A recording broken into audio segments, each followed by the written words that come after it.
วันนี้มากินข้าวกับเทนเดอร์สบายดีกินข้าวเที่ยงพี่น้อง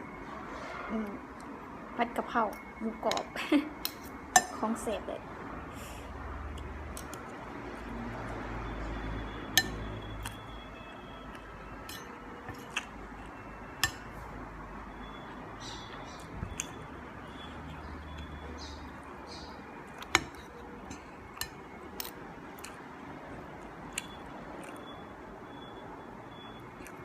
กินข้าวเที่ยงน้ำกันเด้อผัดกะเพราหมูกรอบไข่ต้ม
เสียงปั๊มลมแล้วพี่น้องแล้ว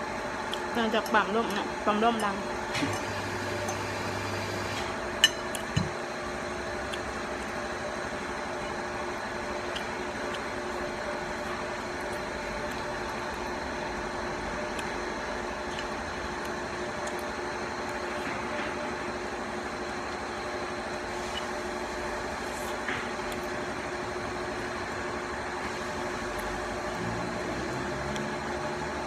มันมัดหมัก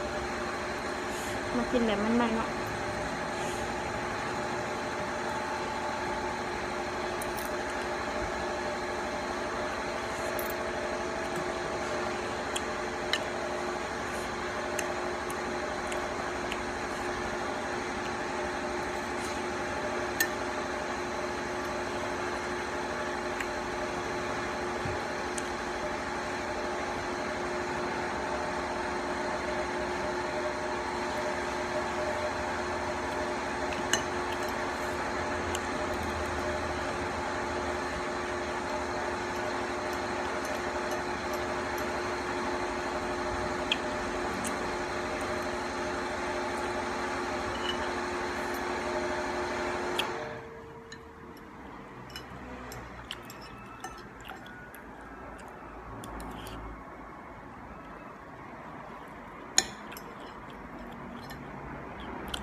เฮ้ยสิลายแท้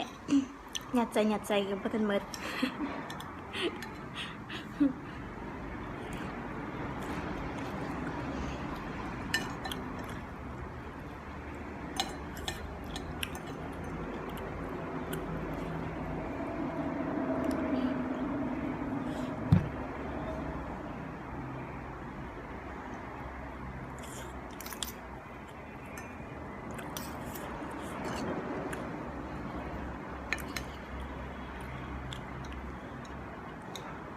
กินผู้เดียวเนาะจ้างเขาไปท่านวางมากินน้ำโมงที่เห็นงานน้ำกันเนาะ